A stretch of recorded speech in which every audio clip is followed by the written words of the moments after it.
can make me.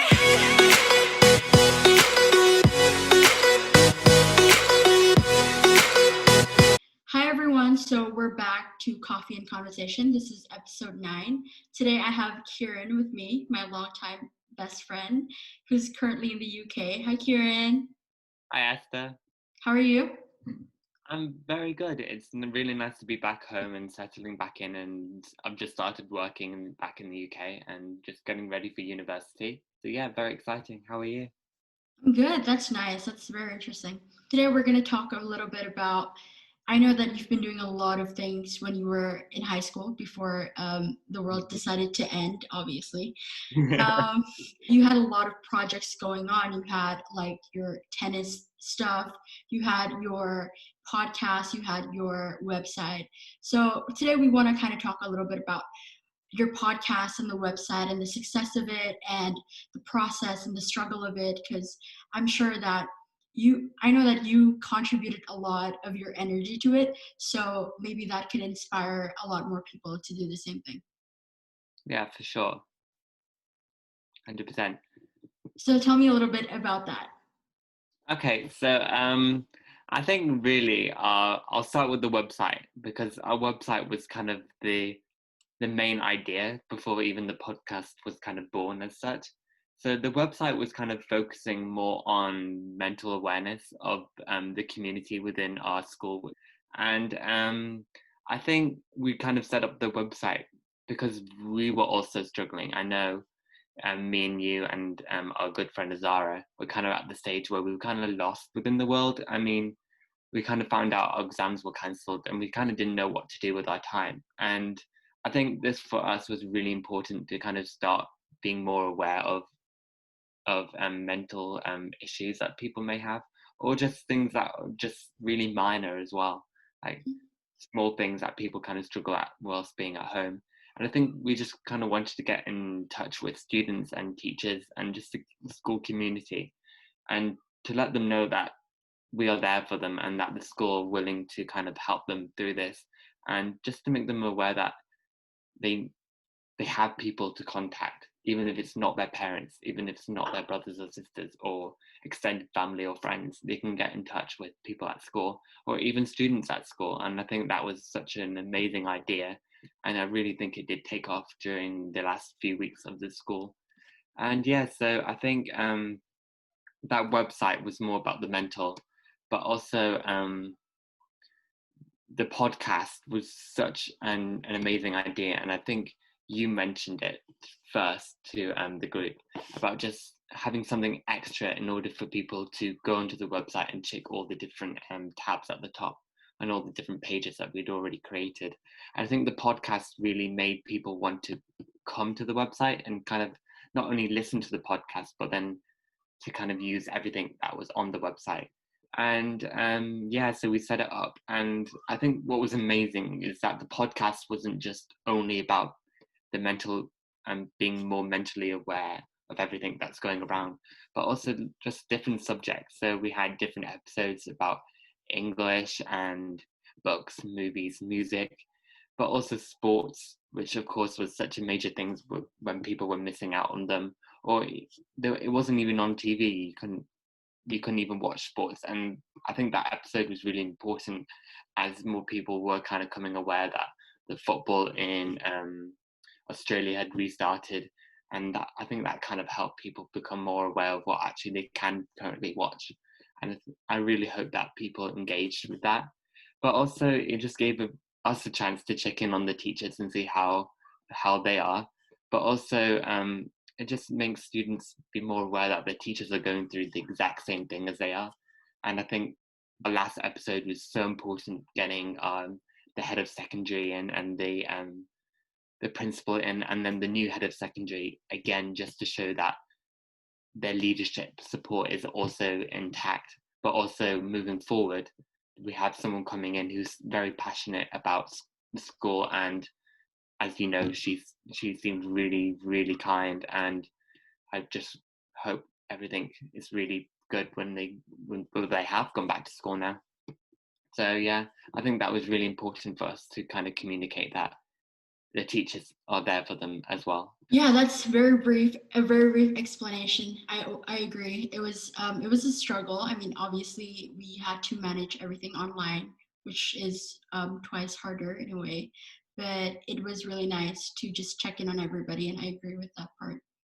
So, Kieran, you know how we worked? We had a team of people organizing the podcast and the website. So, Hmm. how do you feel about the whole process? Like, what did you learn? What are some pros and cons? And would you encourage other people to obviously do the same thing? I think I think I would encourage people to do the same thing. I mean, it's an incredible journey. You start with one very small idea and you watch it grow, and by the time it blossoms, you know you've got it correct. If it's blossoming and it's working, you know you can just edit a few things to make it even better, and you can bring in new ideas, but you know you don't have to really reshape it that much. You've got your main model of the website, and you can kind of just branch out and do whatever you want to do next with it. And I think that's what was really good with us. We had a basic idea, and we managed to kind of expand that idea into many different ideas.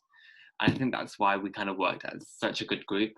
But it's very my best advice for people who want to kind of start doing building websites or doing podcasts with a group of friends is know that your friendship isn't on the line. Don't make it your friendship on the line. Just be aware that there's a boundary between working as friends and then being friends. Keep the work, keep what you're doing with the website or the podcast or whatever you're doing as a separate thing altogether. Don't at some points go from one to the other, because otherwise there will be a few problems and there might be a few fights. I mean, we didn't have too many, but towards the end, I think we could tell that some of us were kind of pushing each other's buttons a little bit. And is this fight or the website worth our friendship ending? And I think we all agreed it really wasn't. So we kind of just looked at it and went, okay, maybe we need to stop for a second, reflect, and kind of restart and kind of figure the way forward. And it's okay for people to change roles, to take a step back for a week or two, or for someone to take kind of the reins for a while. And I think again that's part of why we created the website. Be mentally aware of yourself. How are you feeling this week? And I think at some parts we kind of didn't communicate very well regarding that. I mean, but other times Yes. we were kind of very good at that and kind of knew when to not push each other. But I think during the time period, I think we saw the thing grow. And I think a major struggle for us was that we had to go through so many people in order to get anything done. I mean, at one point, we weren't even allowed an Instagram page, and we thought that was absolutely ridiculous, as we were kind of a CAS project at that time. But yeah, so we had to go through so many people, and I think that was also a challenge. I mean, the fact that you had to email every teacher to see if they were wanting to be on it, or if they would redo it again, or if they were happy with the final product, that was kind of very difficult regarding the podcast, because again, not every teacher wants to be on a podcast, or some of them were very camera shy, and you could tell that they were a little bit on edge during the podcast. Um, you're going to come through a few struggles when whatever you do. It's not going to be a straight road. You're going to have a few bumps on the road. So just keep going at it, keep strong. Don't put your friendship on the line, and believe in yourself, because anything is possible. I mean, no matter if it were back after coronavirus, but during coronavirus, this time period now where we're kind of on and off in a lot of places around the world, just keep at it and keep positive, basically, because one day the world will return to normal, and we'll look back on this time and go, wow, we actually accomplished a lot, but then again we actually didn't at the same time. So make sure you're one of those people that you look back and go, I did the best I could in those 6 months. I did what I wanted to do. It might have not been everything, but I've grown as a person.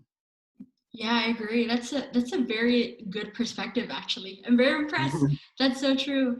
And then I agree with what you mentioned about like emailing the teachers. I think that Yeah. part was hard because I remember so Kieran and I are both in charge of the guests and communicating with the guests, which is in our podcast, it's our teachers. But I think one of the main struggle was that everybody was in different time zones. Do you find that a struggle? Because I did. Yeah. It was so crazy. Like Kieran was, we were both still in Jakarta, and then one of our teachers was in the UK, and then one is in Australia, and then one of them was somewhere else. So it was so hard to come to a conclusion where it's like, oh, uh, let me know when you're asleep, because like when can we actually film? So I think that was one of the biggest struggle for me, and that's kind of draining in a way because when someone couldn't do it, Kieran and I, we had to reschedule it all the time. Like we had to reschedule our timings. We had to make sure that this is going to be perfect that time. So it was kind of in a way draining, but it's in a positive draining way because it's like you Yeah. learn a lot from it, right? Yeah, I mean, there were times where we'd have podcasts at 8 o'clock in the morning, and times we'd have it practically at 5 o'clock in the evening. So we kind of were kind of, it was kind of one of those things where you kind of just film it when you could, but you also had to be very you had to be careful of the time as well because you didn't want to overdo it or you didn't want to talk too much. And also you had to remember that these teachers are tired. Like a lot of them have had full on days, and some of them are in different time zones and working during the night, and their sleep time is all messed up and everything. So we did have to be careful around timings and making sure that all our guests were kind of happy with the time that we picked, or they certainly picked. So yeah, I think that was a main struggle for us. But I think it was just incredible that it managed to work. That teachers were kind of willing. We had so many teachers sending us emails saying that they loved it, and some teachers, I've got one or two saying they were kind of jealous that we never invited them.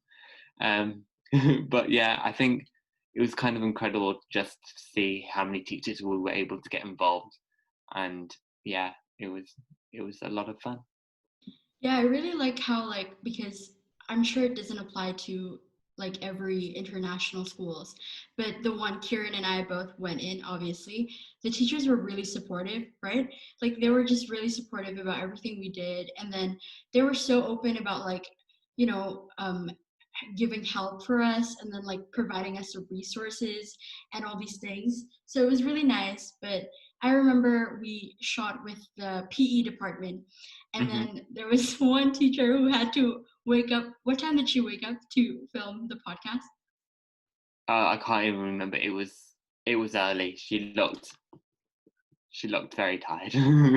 It was somewhere in the AMs, like in the AMs, in the very early AMs, and then had her coffee. She had her coffee mug in front of her, and she looked so drained, but she's still doing it, which is, I think, one of the best highlights that we both remember. Yeah, Obviously, and it was even her day off as well. yeah, it was her day Yeah. off. So it was a lot of sacrifice, I think, and it's a lot of things to learn from, obviously. Yeah, for sure. So, on top of the podcast and everything else, like, do you think it's important for millennials nowadays to start what they want to do? Because, there's so many noises in the world right now, right? Like saying, you're not good enough for that, or you're not good enough for that. That's not your talent. So, how do you think that we as human beings, as young people, could perceive those comments and say, you know what, I'm just going to do it? What do you think? Yeah, I think people should remember that there are people who are very judgmental and are going to try to knock you down. But if it's your passion and you feel like you're gonna make it one day, then go ahead, try it. If you never know, you see how it goes for maybe a few months, a few weeks, and you got to remember if it's something like singing, dancing, or something like that, and you get told you're not good, you can of course train for it. I mean, you can train, but at some point, my best advice is at some point, if it's not working, unfortunately, sometimes you do have to let it go. Like, let's say I'm not a good singer. I'm, I have sang before and I have practiced and I have singing lessons, but I haven't trained in so many years, so now I would say I wasn't a great singer and I've kind of lost my voice. But I know that one day, if I wanted to go back to that, I know my voice is able to do that and I know what I'm capable of. But if I've never sung before and I've never had that training, and then I started training, and then I realized actually listening back that there was actually nothing improving, then it does get to a point where you have to question it. Am I going to get anywhere? I mean, fair enough, sing for fun, but don't try starting a career in something that you know you're never gonna get backing on because honestly, you're just gonna get upset. So yeah, my best advice is try it, fight for it. If it doesn't work out, stay positive and just know find something that will work for you. You adapt. And I think that's so important. I mean, a prime example is my tennis. I mean, when I was younger, I had no coordination. I couldn't honestly catch. I was just terrible at everything. I couldn't even really run in a straight line.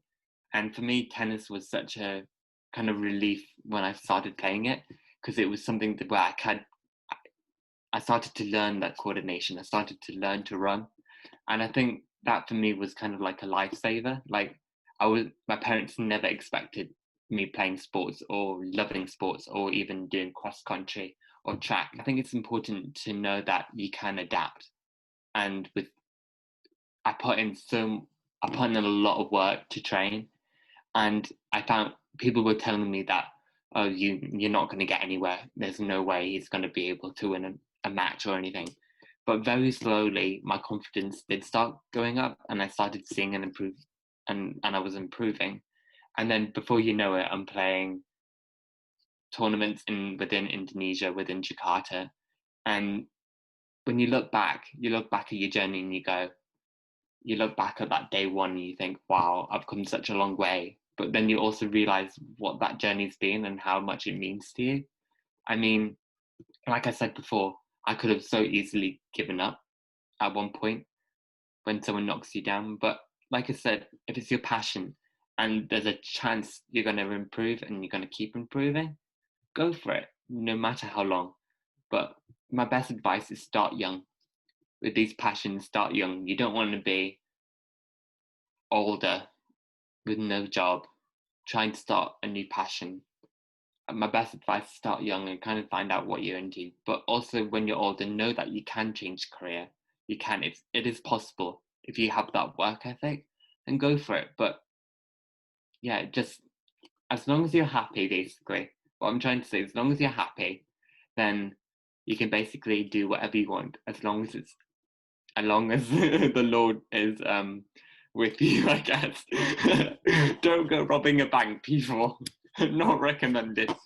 But yeah, just follow your dreams. I mean, yeah, one life, right? Yeah, that's true. That's really good about what you mentioned about happiness and career. So actually that's leading up to my next question for you. So I know that, what you said that we shouldn't be entitled to one job and then we should be able to explore our options in a way. Like as young people, it's so important for us to know what exactly we want. So for you, what do you think is the balance between like, okay, I'm gonna get this job because it's stable, but like I'm not sure if it's gonna make me happy. Where do you find the in between that? I think uh, I think you gotta. I do think you gotta find something stable, something that you know will kind of bring some money home and you'll be able to live. But also, among everything, the most important thing is you being happy. There is no point of you sitting in an office, typing all day or answering the phone or doing whatever you do and not being happy. I mean, you're not going to be passionate. You're not going to be wanting to get a promotion. You're not going to be driven by your work if you're not happy. And if you're in a workplace where I don't know, there's many examples. Maybe you don't feel comfortable in the workplace. Maybe someone's really upset you, or it doesn't feel right for you. My best advice is if you don't feel passionate about it and you feel like you're in the wrong place, see if you can leave. See, just look a bit further. Look if there's something else. Maybe there's something else you're passionate in.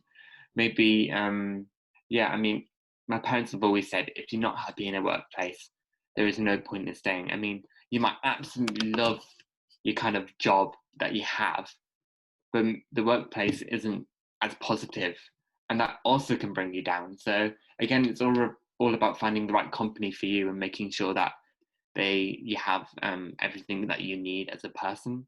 I mean, 100%. You're gonna find times where you're not gonna be happy. Um, you're not gonna be you won't feel positive about yourself. And if that keeps reoccurring, and that's I like to think I like to think there should be a chart. You should actually draw a chart.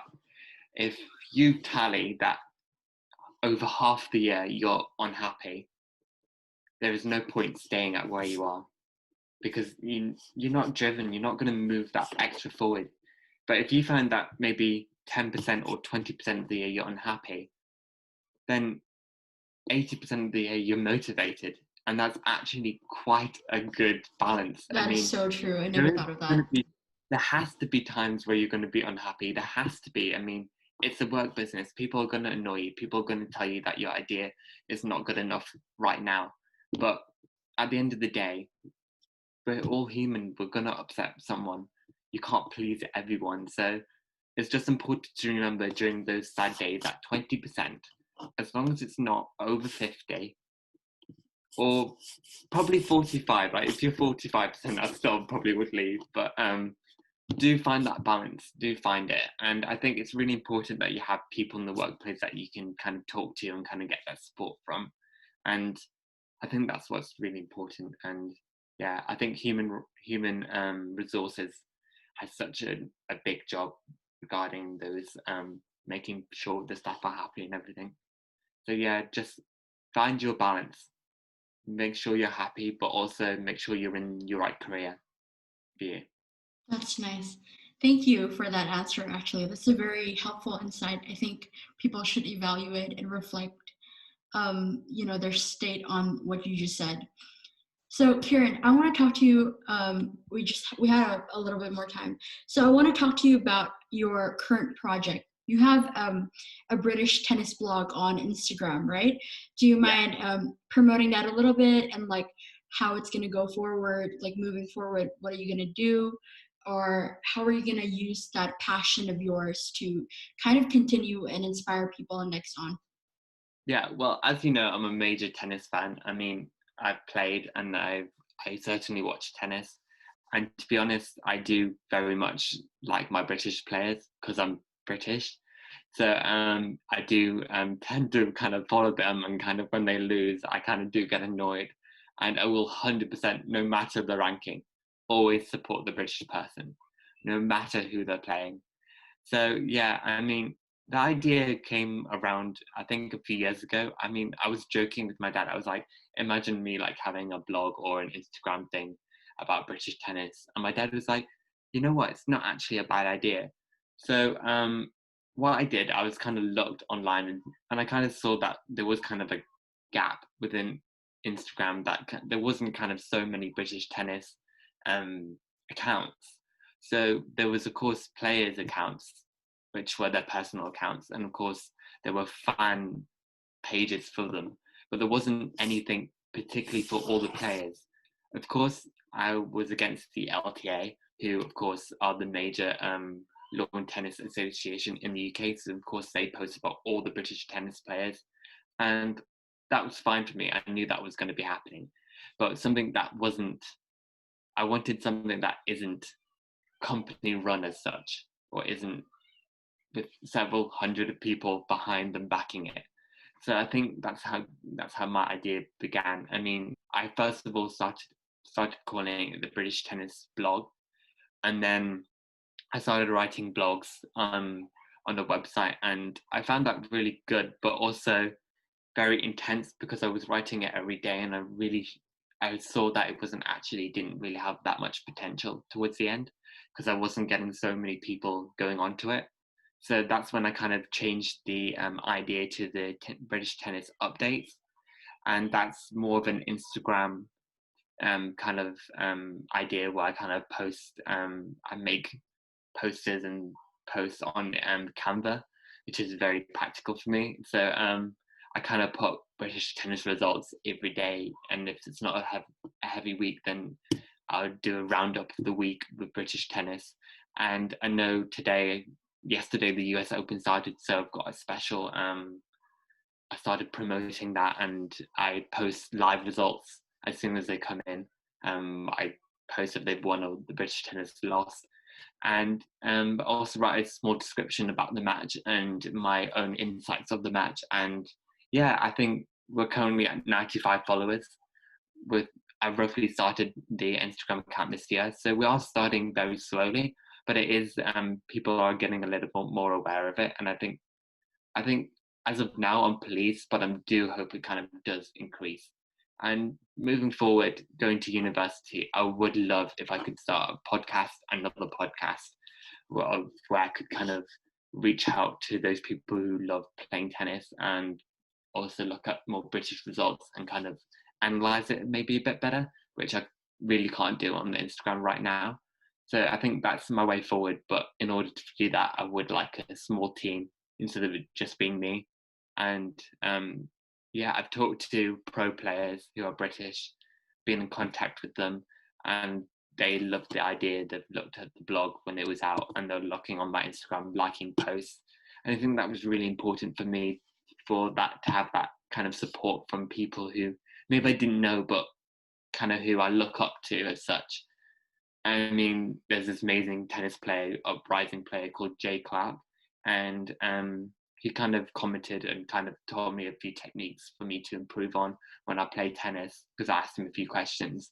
And then I said, look, I've got this amazing tennis Instagram account. And even though he didn't give it a follow, he told me to follow him, and then he will keep checking on the account for me. And he does very frequently comment or kind of like my posts as well. So there is a lot of support tennis updates at Instagram. So this is the account. Yeah, that's the one. I'm going to link your social media and your tennis blog below. Just to kind of conclude the whole topic we were talking today about creating and being a millennial, what's one advice and one quote you live by that you want to share to everybody else to start doing or like to motivate them? So I'm gonna make a quote. Like, people listen up. you know this might be famous one day. My quote is, be happy, be grateful, but also be eager. Know that the world doesn't owe you anything in this world. You have to actually go and get it. So, but also know that when not to push. Know know where you belong, basically. But it's a bit of everything. Just basically be happy and be passionate about what you love, and don't let anything get in your way. But also be careful not to overpress or potentially be going into the wrong direction. Keep on a good path. Thank you. That is precise. What does the British say? Precise. Precisely. Precise. So thank you for being on my podcast today. I really appreciate you coming and making the time. And we'll see Kieron again for our next episodes to come. And yeah, guys, keep watching Coffee and Conversation. It's also on Spotify, so please check that out. Link in the description. I got my coffee. There you go. Subscribe to my channel and then like this video, add some comments, anything you guys want. And Kieron's tennis vlog, it's down there. And then my normal Instagram. Yeah, and his Instagram. Yeah, thank you for watching, and I'll see you guys in the next episode.